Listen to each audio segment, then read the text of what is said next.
Rundi I chawa tongbola Johnny Gu. Yumawamanibo Lora Waisha Waga Shichi. It's good to see you too, Jara. Kuyami Jvok Chichita na Patokta Yafulke Gogala Chichi. Please, will you help me? I have nothing left. Oh, thank you. I don't have anywhere else to turn. If you're down and out on Dantooine, you're on your own. My husband was a hunter, killed out on the dunes. This raid plate is all I have left. Please, will you buy it? I don't need a handout. I just can't sell it to Faza without a license. Please, I'm worried about having it. They're so rare.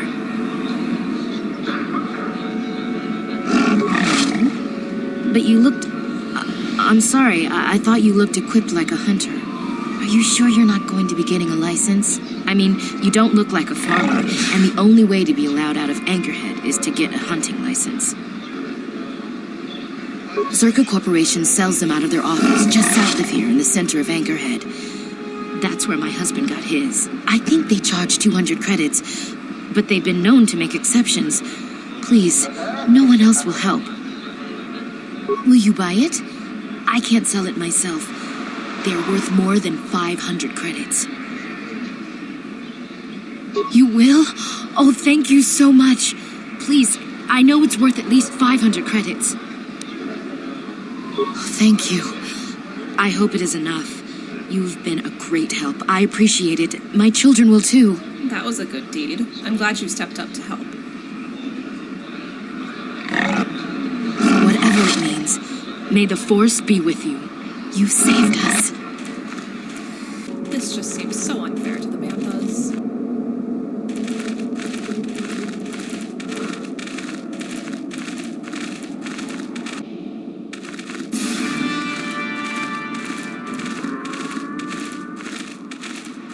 Achuta. Bunga kun pistol. Achuta. Bunga kun pistol. Jedabadawana ni dibobo. What did the Banthas do to deserve that? Jedabadawana ni dibobo. Tune podo. Rananu prata doko shirkasha.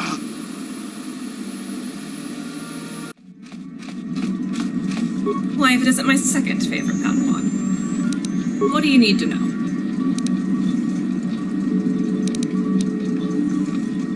I thought you might bring that up again. I was a bit strong in my response earlier. Look, I'm sorry. I overreacted. You probably want to know why I behaved like that.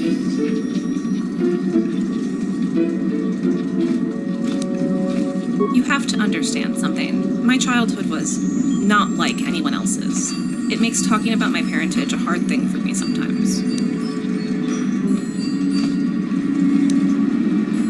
That's not what I mean. Not at all what I mean. Let me try and put this simply.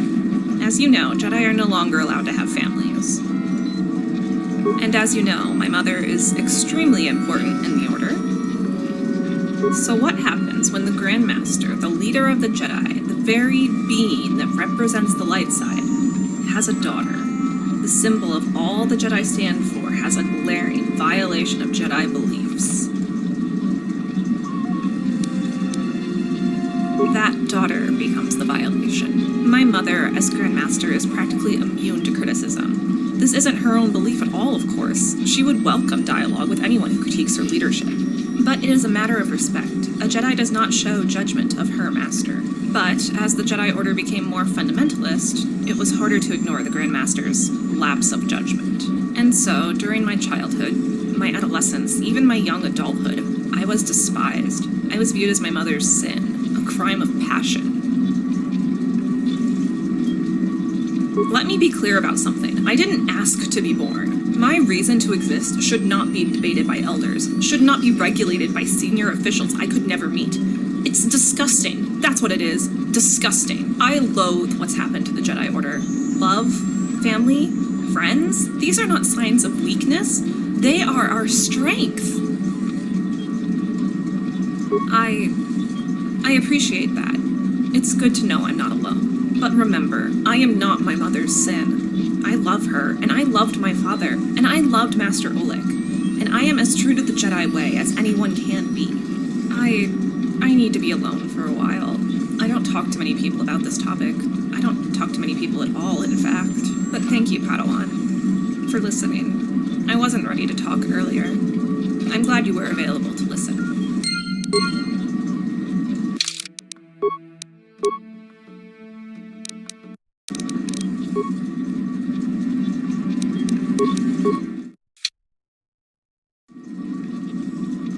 Why, if it isn't my second favorite Padawan?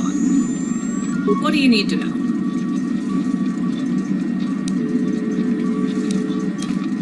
You know, sometimes I wish not all our conversations were so philosophical. Like, have you ever just considered walking over to me and asking, Vima, what's your favorite animal?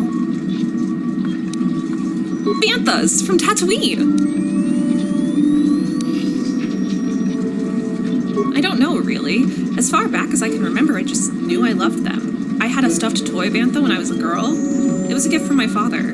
He even taught me a little song about banthas.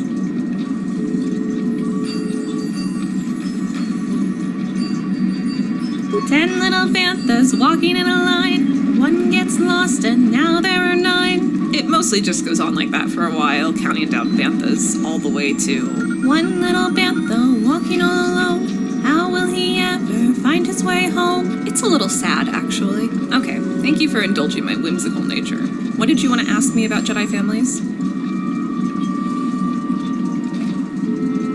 And break my vows? I could theoretically be exiled by the Jedi Council, but they generally reserve that crime for greater offenses. And realistically, I think that because the elders on the council have already decided that I'm a crime of passion, they have already accepted that I would inherit my mother's weakness. Nor would they want to necessarily upset the Grand Master. So in other words, things would be about as awful as ever for me. That's all to say, I'm not sure, but I'm also not ruling it out. Why do you ask?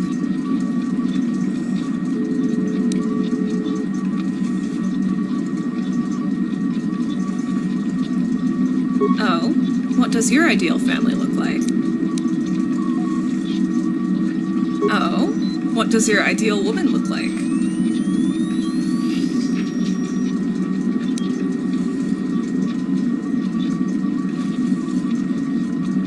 I was wondering if that's where you were going. Well, if I ever run into a woman quite like that, I'll let her know you're interested. Oh, and I think she will tell you that you should definitely buy her very nice gifts. I have a few things I need to go think about. Let's talk later.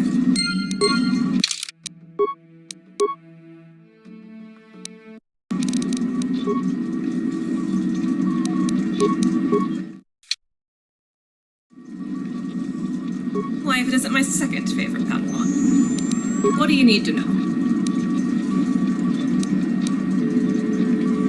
That's right. Have you now?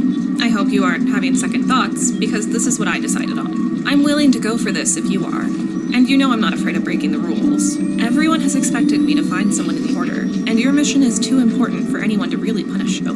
But I have to know. Are you serious about this? Giving us a try?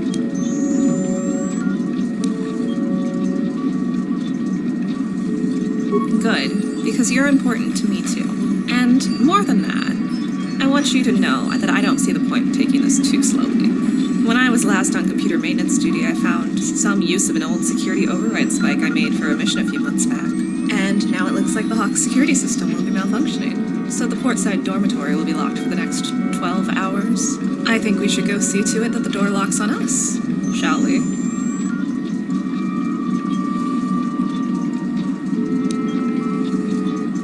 Did I forget to mention that I think I might have lost my environmental sound dampener in there? Clumsy, I know.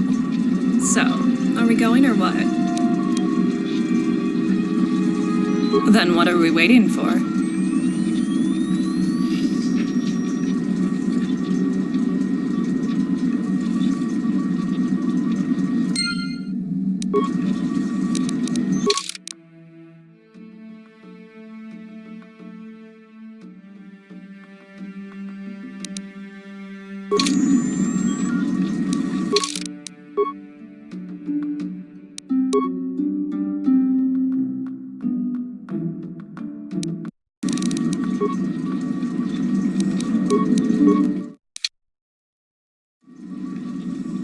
Well, if it isn't my favorite Padawan. What do you need to know? Oh, he's just busy, processing verbal information. I gave him a lengthy new assignment. That should keep him occupied for a while. He's still in one piece. I just have him backing up a lengthy data recording. I told him a story I thought was worth preserving. A very, very long story. I would really rather not tell the whole adventure twice. Once T3M4 is finished with his work, he should be able to reproduce the story for you. What do you need to know? At first, I was surprised that your ship was a smuggler's freighter, but I got around to talking to the crew, and they explained to me that this ship was stolen from a crime lord. Good, honestly. Better in our hands than the exchanges. Well, I was hoping for private cabins, but community crew quarters at least beats stowing away in the cargo hold. Once or twice. I think you'll find that my time as the Grandmaster's agent has given me more than a few useful tools, in battle and otherwise. I'm talented at moving undetected and making the most out of a surprise attack. I also have trained in numerous skills that are useful in the field of espionage. Regarding the Force, I'm a fully trained Jedi with more than a few useful powers. Unfortunately, I haven't developed the same command of battle meditation or the Wall of Light like my mother, but I find my own ways to be useful. Well, I was hoping... You know where I'll be. Well, if it isn't my favorite Padawan. What do you need to know? I suppose now that the mission is over, it wouldn't hurt to go into detail. The Grandmaster was becoming concerned about the apparent neutrality of the Hutts in this war against the Sith. The way she put it is that, in her experience, the Hutts always want to choose the winning side, and will stay out of the fight until the winner is obvious. Well, with the way the war is going, it was becoming likelier that the Hutts might declare support for the Sith. I was sent there to try and report if the Hutts were leaning in that direction, and, if necessary, stop that alliance. Everywhere you just mentioned is also becoming exchange territory, and there's good reason to believe the Hutts are using resources to keep their competition out of those systems. They're even having trouble keeping the exchange out of their home system, but Sleheyron was shaping up to become a Hutt-loyal stronghold. Heavily industrialized, energy resources, money, so we decided that was where the Sith would be most interested in investing. True, which was a moderate surprise, but the Sith were also there. They probably won't be back for a while after what happened to their commander, though. Good work on that, by the way. Keep talking like that, and I'll need to report you to my mother. What do you need to know? You know where I'll be.